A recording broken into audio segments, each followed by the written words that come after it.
Hello guys, welcome back to my channel for one more video of Champion Spotlight for the Legends of Spiritforged, the second set of Riftbound. Um, Today we'll be looking into Azir, Emperor of the Sands, which is gonna be the legend we are building a deck for. So Azir Emperor of Sands as your Sand Soldiers have Weapon Master. Sand Soldier is basically, do you remember Recruits from set 1? It's basically that, but with 2 might and another name. So, Recruits don't have abilities, but Azir gives them Weapon Master. Um, Besides that, Azir also grants you the ability to pay 1, tap Azir, and play 2 might send soldier unit token to your base. You can only play this if you've played an equipment this turn. So basically what this tells us is you want to play a lot of equipment, because you'll play your equipment, you'll create a sand soldier, and then you'll equip that equipment to the sand soldier.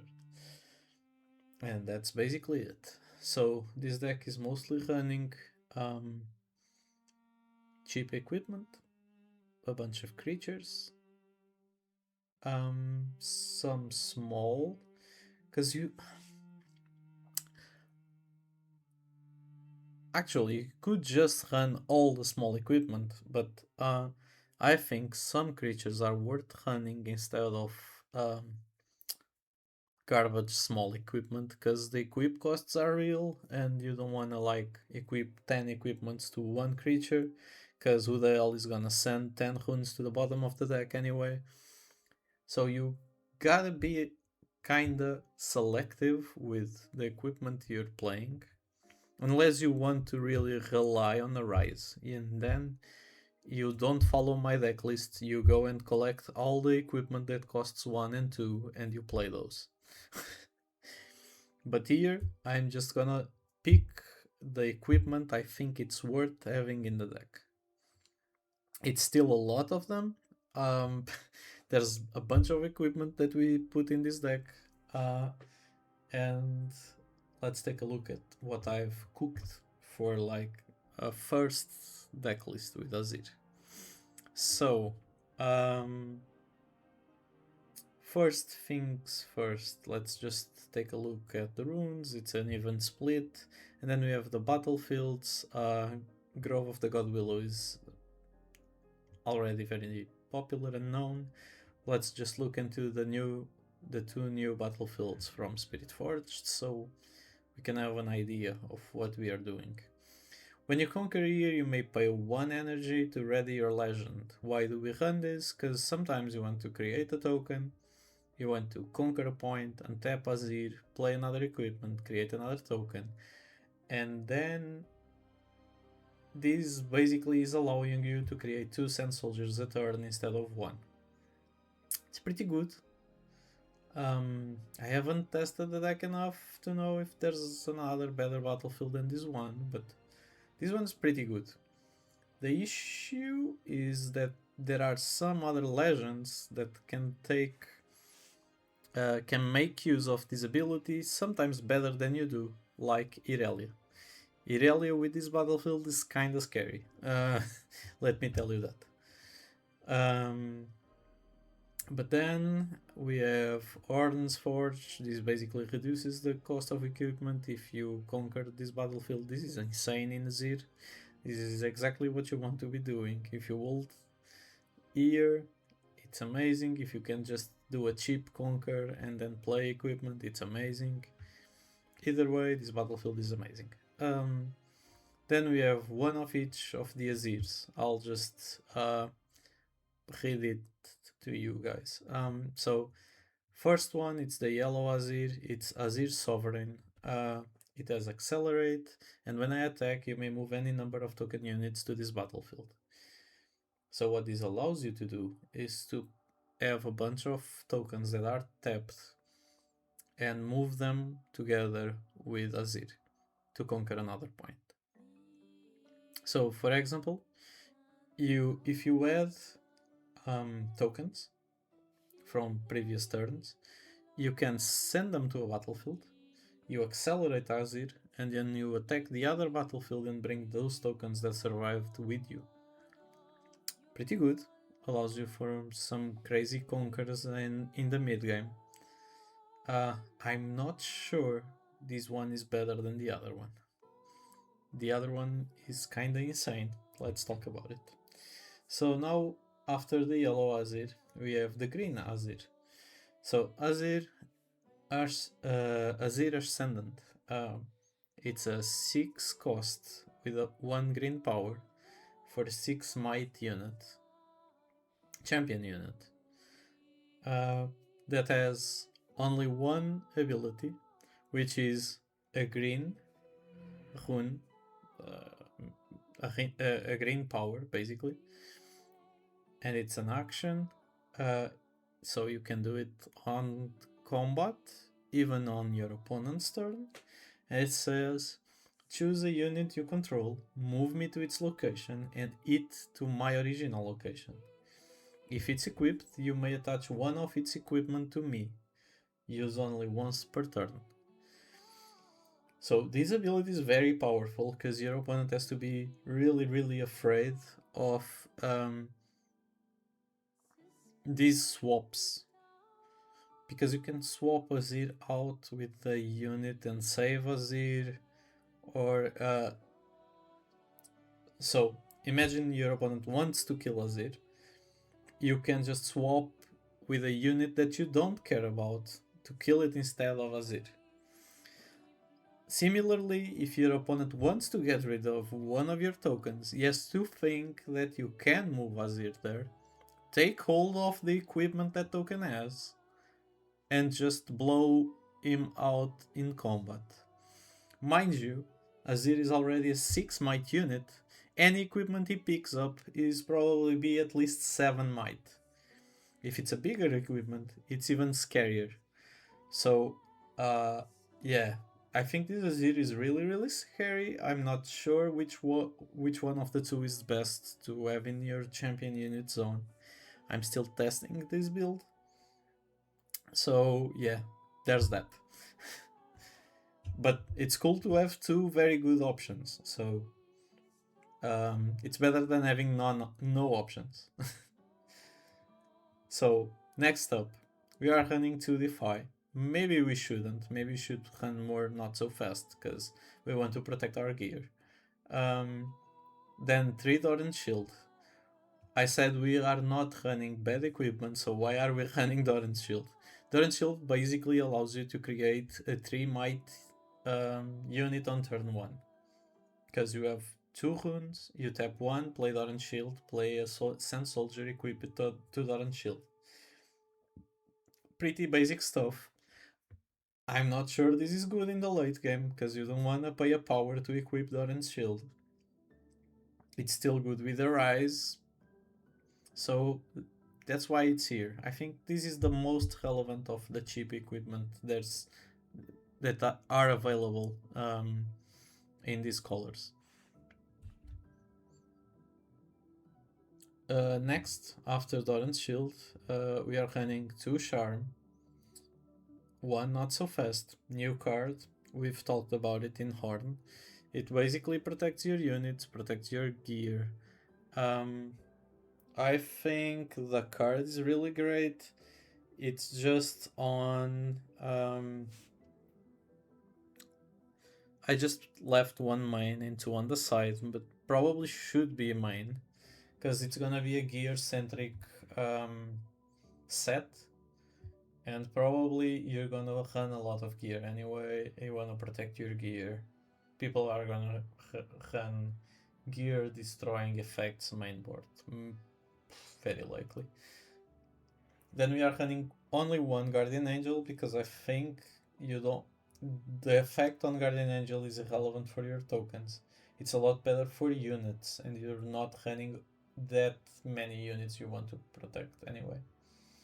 So these are two basically useless discardable units. It's just that this one is ramping you. Um, it's helping ramping your runes, uh, forward, advancing your game plan, and then this guy is just drawing you cards. But there's an argument to be playing one of the new units that says it costs 2, it's a 2 might, and when it enters, reveal the top card. If it's a gear, put it into your hand. It's probably good in Azir also.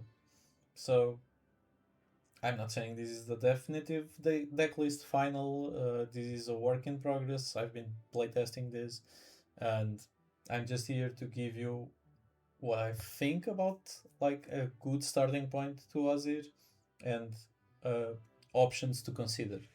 So then we have Sacred Shears. I think this is probably one of the best equipment for Azir.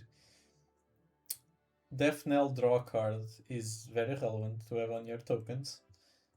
And even on those cheap units we've just seen, if you can equip this to your bird and make it a 2 might, and if it dies, you get a rune in the draw. It's pretty good. This also makes me think that Karthus at some point is gonna be scary.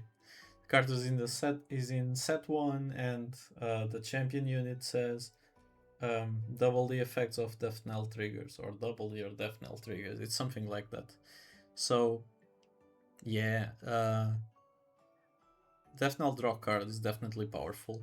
You'll see a lot of this card if you see a lot of Azir. Hidden Blade is a staple in yellow, not much to say there. Then we have Blade of the Ruined King. Blade of the Ruined King is a 3 energy, 1 yellow power. Gear, equipment. It has an equip cost that makes you sacrifice a friendly unit. I'm still not sure how many you should run, but this card is nuts because it gives plus 4 might, which is a lot. Especially if you have the Death Knell to draw cards, and then you can equip this to something else. Or the Death Knell to get a rune, something. If you can get value of sacrificing something, Blade of the Ruined King is probably the best gear in the set, because 4 might just pushes like a middle of the pack unit to like Dead Bloom levels of might. And if you're competing with the best units in the game, with a middle of the road unit, then you're doing something scary, okay? Because if then you play a very big unit and you equip Blade of the Ruined King to it, it's just gonna be the biggest unit on the board, no questions asked. And the only way to stop a unit like that is removal, and Azir is the best removal deck, so yeah, the idea of that is kind of scary, not gonna lie.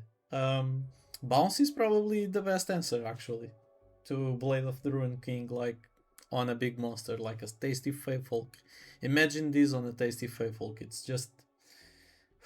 It's a 10 might unit by that point, with this ability. With its abilities, if you kill it, the controller still gets 2 runes and a draw. So then we are playing 2 Royal Entourage. Why are we running these? So it's a 3 energy, 1 green power cost, and then for a 4 might unit that says when you play me, ready or exhaust a legend. The reason we are running this is just to untap Azir and being able to create multiple tokens in a turn. Especially on the late game when you have a bunch of runes and a bunch of equipment and you want to create multiple tokens a turn. If you don't have something to untap Azir, you can only do it once. But if you do, you can, like Doran's Shield, create a token, Royal Entourage, untap Azir, play another Doran's Shield, create another token, and then suddenly you add a 10 might in 3 bodies to the board. It's pretty powerful for like the energy that you're spending and the power that you're spending, because you're only spending one power in that play. And you get 2 3 might units and 1 4 might unit for your trouble. Sure, they don't enter ready. You can still attack next turn with a bunch of might. And you can distribute your power across the boards. So yeah, this allows you for some pretty powerful plays. That's why it's in the deck. Might be replaceable. There's Aphelios and other creatures or units in this case that are competing for this slot, but I'm still not sure which one is best. Then I have a 3 Vanguard Captain. Why is this here? This is not an equipment. It's just to give you extra bodies to put your equipment on. So if your opponent is killing your Sand Soldiers, you can just equip something else. So imagine Sacred Shears, that when your the equipped creature dies, you get to draw a card. You can just put it on a recruit, attack, draw a card, put it on a recruit, attack, draw a card. So it's basically giving you resources to use with your equipment. It's also fodder to sacrifice to your blade. For example, you can sacrifice one of the tokens, equip Blade of the Ruin King on this guy, and suddenly it's a 7 might unit. And you still have a leftover token for your troubles. It's pretty good. Might be a little difficult to make the setup for this to be played as the second spell. But you can just play cheap equipment, create a Sand Soldier, and then play this and use the tokens on the following turn. Then we have 3 BF swords. It's just... So this is not as big as Blade of the Ruin King. It costs 1 more energy, but it doesn't cost you any power to put into play. And that's cool. If you equip this to a Sand Soldier, it costed you 5 energy and you get a 5 might unit for your troubles. It's not great. You wouldn't play a 5 energy, 5 might unit just by itself, but you get the BF sword to equip on other units later on the game. So if you can stack equipment on the same unit, good. As I said, you're probably not going to want to put like 3 Doran's Shield on a unit, because it sends you 3 runes to the bottom. But you would consider put like Blade of Ruin King and BF Sword on the same unit. It only costs you 2 power, and you get 7 might for your troubles, plus the might of the unit you're putting those 2 on. So yeah, I think BF Sword is not the greatest play on the turn it comes down. It just gives you a lot of punch on the late game, combined with other equipment. Then we have Renata Glask, the yellow Renata Glask. We haven't done the champion spotlight for Renata yet, so I'm just gonna read her to you. It's a 4 energy, 1 yellow power for a 4 might champion unit, Renata Glask. Industrialist? Yeah, I think that's how you said it. And it just says your tokens enter ready. 4 magical words that do wonders in this deck. You love that your Sand Soldiers enter ready. So imagine you play this on your second turn. If you on the third turn play BF Sword, it's a 5 might unit that entered ready. That's a lot better than a tapped 5 might unit for 5. Yeah, Renata is just to power up your tokens. If you don't have a Rise, which is the only way to make untapped tokens, Renata Glask is the best thing right next to that. If you have both, though, you get to play Arise with Renat on the board, you just get a bunch of tokens ready. It's a huge blowout. So yeah, that's why we play Renata. I think the card is nuts in this deck. I wouldn't run less than 3, even though the ability doesn't stack or anything, but people are going to try to get rid of her.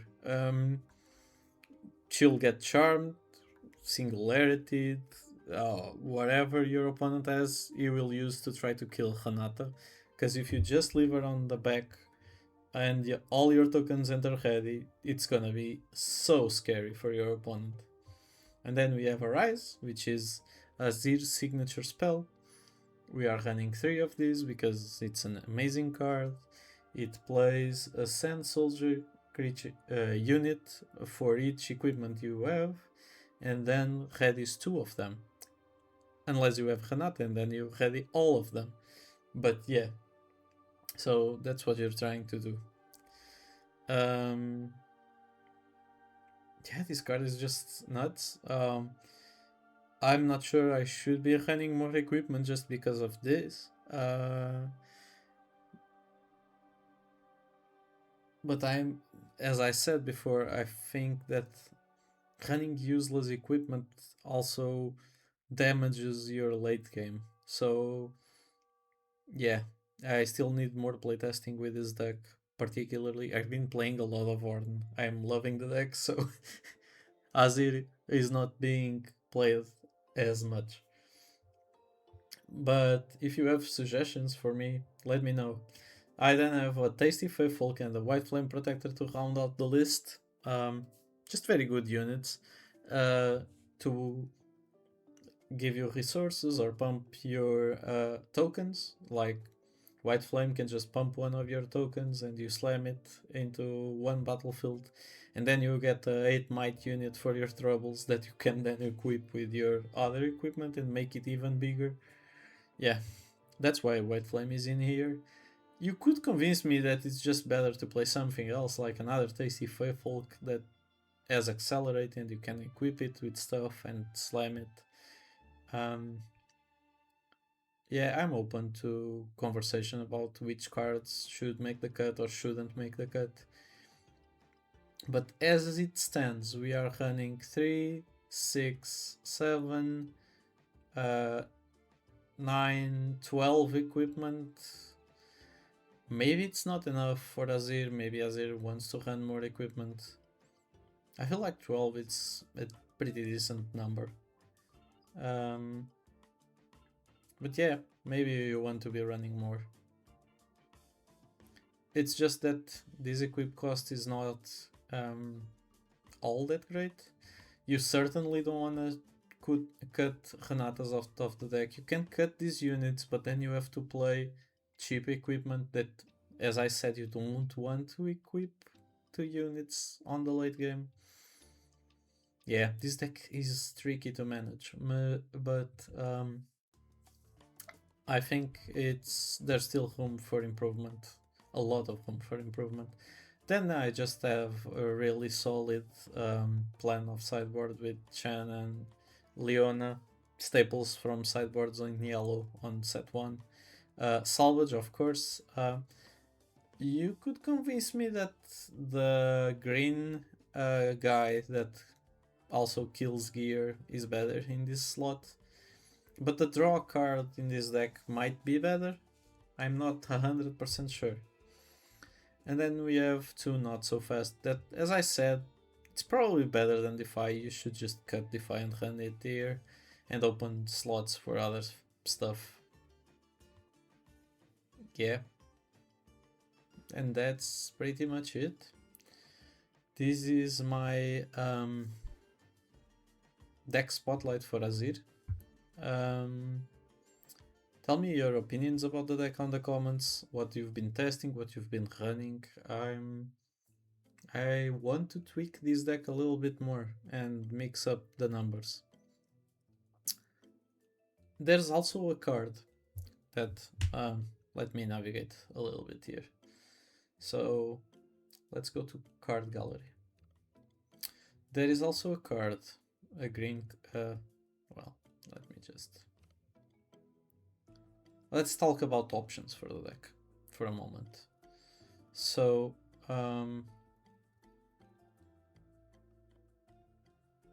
this is me going off script just to show cool stuff. So let's go here into Spiritforged. So there's Sterak's Gauge. It's probably good enough to consider. So Sterak's Gauge is a 3 energy, 2 power, 2 green power, for a 3 might gear equipment. So it basically gives you a 5 might token. Yeah, I'm not sure that is good enough. It's a very steep cost, but at least it has the reaction speed on it, and that's okay, I guess. Then we have Svelsonger. I think that's the name, Svelsonger. This one's pretty decent. My issue with this is if you're not having units to run this, then what are you going to trigger with this? Because this with tokens doesn't do anything. You want to equip this into something that gives you an ability. So it works cool. It works well with like Tasty Faithful. It works well with the bird because you get the death knell triggers to double. But it doesn't give any might to your tokens. So yeah, I'm not sure that is good enough. You could convince me to run Ornn and Jax in this deck, but as I said, I'm worried we don't have enough equipment, not that we don't have creatures or units to play. And then if we go to yellow, we do have cheap equipment like Eye of the Herald, but it doesn't give might. It just gives when I move, play a 1 might recruit token here. That could be okay, because we are running Blade of the Ruined King and having recruit tokens as fodder as its uses. So I could be convinced to play Eye of the Herald. But that's about it. There's not much more equipment to use. So yeah. Let me know what you're thinking about building in Azir. So there is these 2 other equipment that I'm not using basically, and I'm not 3 other equipment, but I'm not sure any of them is better than what I'm actually using right now, and I'm not sure I don't prefer having more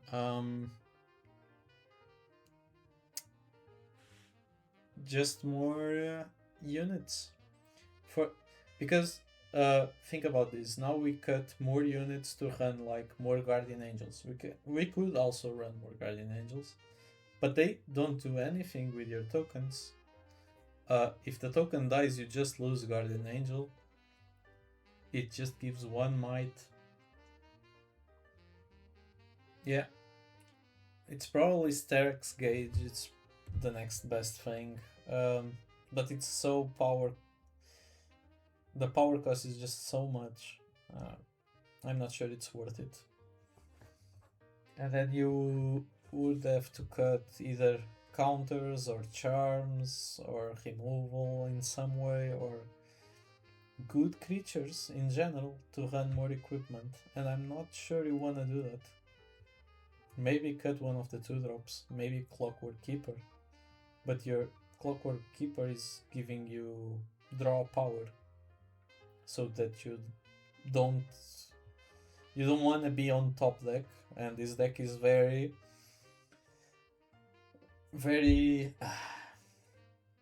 streamlined to that. But yeah, so this is just my afterthoughts and small brainstorming after doing the spotlight on the deck. let me know your opinions and let's talk about it on the comments if you have more ideas. Well, guys, that's all for today. See you guys on the next one. Bye.